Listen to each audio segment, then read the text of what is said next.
आज अगर किसी भी बंदे से पूछा जाए कि आपके मसले क्या हैं, तो वो क्या कहेंगे? यही ना, रिस्क तंग है, नौकरी नहीं है, बे-औलाद हैं, शादी की उम्र निकल रही पर रिश्ता नहीं लगा, कोई बड़ी बीमारी है, कर्ज है, खुद का घर नहीं है, बच्चे नाफरमान हैं, मियाँ-बीवी में झगड़े हैं, दिलों व घरों में सुकून नहीं है, कारोबार ठप पड़ गया है, रिस्क में बरकत नहीं है। आज लगभग यही मसले हर किसी की ज़िंदगी में चल रहे होते हैं।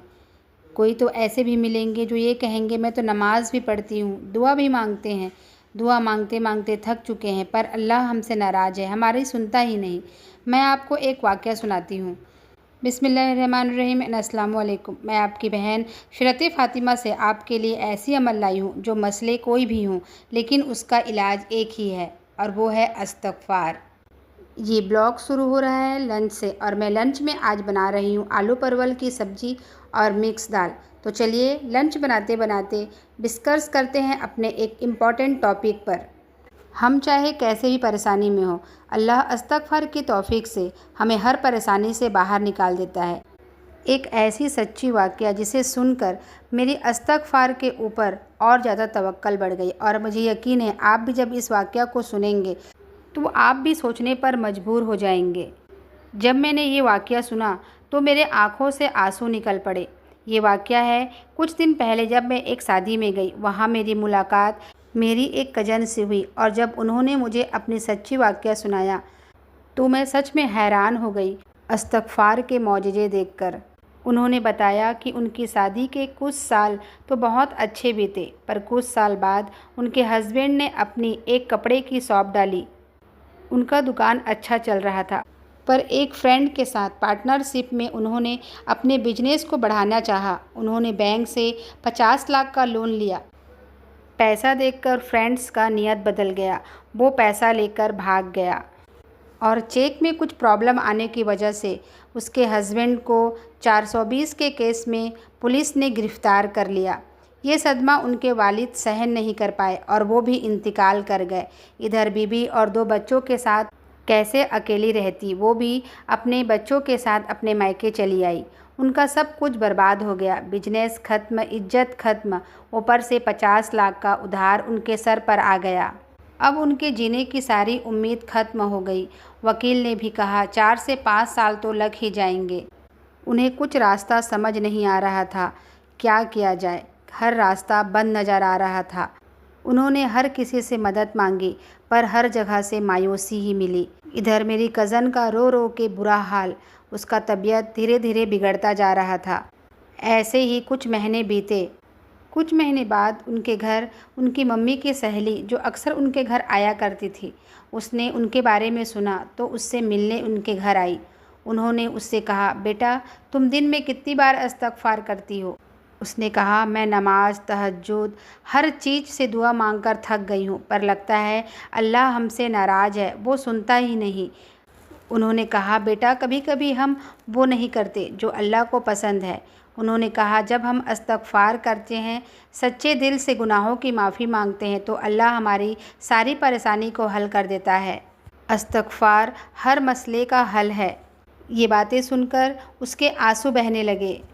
आंटी ने कहा हज़रत नूह अलैहिस्सलाम ने अपनी कौम से कहा था अपने रब से अपनी गुनाहों की माफ़ी मांगो, फिर देखो वो क्या देता है। मेरी कज़न ने कुरान खोला, उसमें से सूरह नूह पढ़ा। उसका तर्जुमा अपने रब से माफ़ी मांगो, बेशक वो बड़ा माफ़ करने वाला है। वो तुम पर आसमान से खूब बारिश बरसाएगा और माल व बेटों से तुम्हारी मदद करेगा और तुम्हारे लिए बाग बनाएगा और नहरें जारी करेगा। वो ज़मीन में गिर गई, सोचने लगी इतने साल से कुरान पढ़ रही थी पर ये आयत क्यों नहीं देखी। उस दिन उसने नियत की मैं रोज़ 7000 बार इस्तग़फ़ार करूँगी। अगर कुछ न बदला तो समझ लूँगी कि मेरी किस्मत में सुकून नहीं है। सुबह 4 बजे से रात 10 बजे तक उठते बैठते खाते पीते सिर्फ़ अस्तग़फ़िरुल्लाह। एक हफ़्ता कुछ न बदला, एक महीना वही ज़िंदगी, बच्चों के चेहरे मायूसी से अपने अब्बू के इंतज़ार, पर उसने हिम्मत नहीं हारी। उसने कसरत से इस्तग़फ़ार करती रही। एक दिन वह घर के आंगन में बैठकर इस्तग़फ़ार कर रही थी। तभी बाहर गेट की घंटी बजी। उसने दरवाज़ा खोला, देखा उसके हस्बैंड दरवाजे पर खड़े हैं। उसे यकीन नहीं हुआ। उसके हस्बैंड ने बताया कि उनका दोस्त जिसने उन्हें धोखा दिया था, उसका दिल बदल गया। उसने जज के सामने अपना जुर्म कबूल कर लिया और 50 लाख रुपए देना भी कबूल कर लिया है, इसलिए उन्हें रिहा कर दिया गया है। ये सारी बातें सुनकर मेरी कज़न को यकीन नहीं हुआ। उसने अल्लाह का तुरंत शुक्र अदा किया। कुछ दिनों के बाद वो अपने हस्बैंड और बच्चे के साथ अपने एक पुराने घर वापस लौट आई। इधर मोहल्ले वाले जो उनके हस्बैंड का मजाक उड़ाते थे, आज उन्हें सलाम करते हैं और अपना मशवरा उनसे लेने आते हैं। कुछ ही महीनों में नया कारोबार भी शुरू हो गया और 1 साल के अंदर ही अंदर उन्होंने एक नया शोरूम भी खोल लिया। सारे रिश्तेदार पूछते हैं कि ये सब कैसे हुआ, तो वो कहती है ये सब सिर्फ इस्तग़फ़ार ने किया। उसने मुझे कहा लोगों को मेरी कहानी बताना ताकि उनका अल्लाह पर और ज़्यादा तवक्कुल बढ़े। आप चाहे जैसे भी परेशानी में हो, आपकी मसले चाहे जितनी बड़े हो, याद रखना अल्लाह के लिए वो कुछ भी नहीं है। अल्लाह हर चीज़ पर कादिर है और इस्तग़फ़ार गुनाहों की माफ़ी नहीं, किस्मत की चाबी है।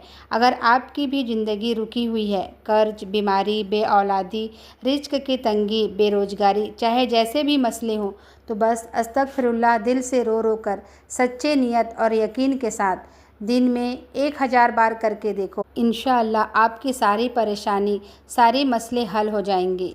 ये मेरा नहीं, मेरे रब का वादा है और मेरा रब वादा खिलाफ़ी नहीं करता। आज से और अभी से शुरू हो जाइए। अगर आपको मेरी आज की वीडियो अच्छी लगे तो इसे लाइक कमेंट ज़रूर करना और इस वीडियो को शेयर ज़रूर करना, क्योंकि दिन की बातें फैलाना सदकाए जरिया है। मिलती हूँ अपनी अगली अमल के साथ। तब तक अपना ढेर सारा ख्याल रखें, खुश रहें। अल्लाह हाफिज़।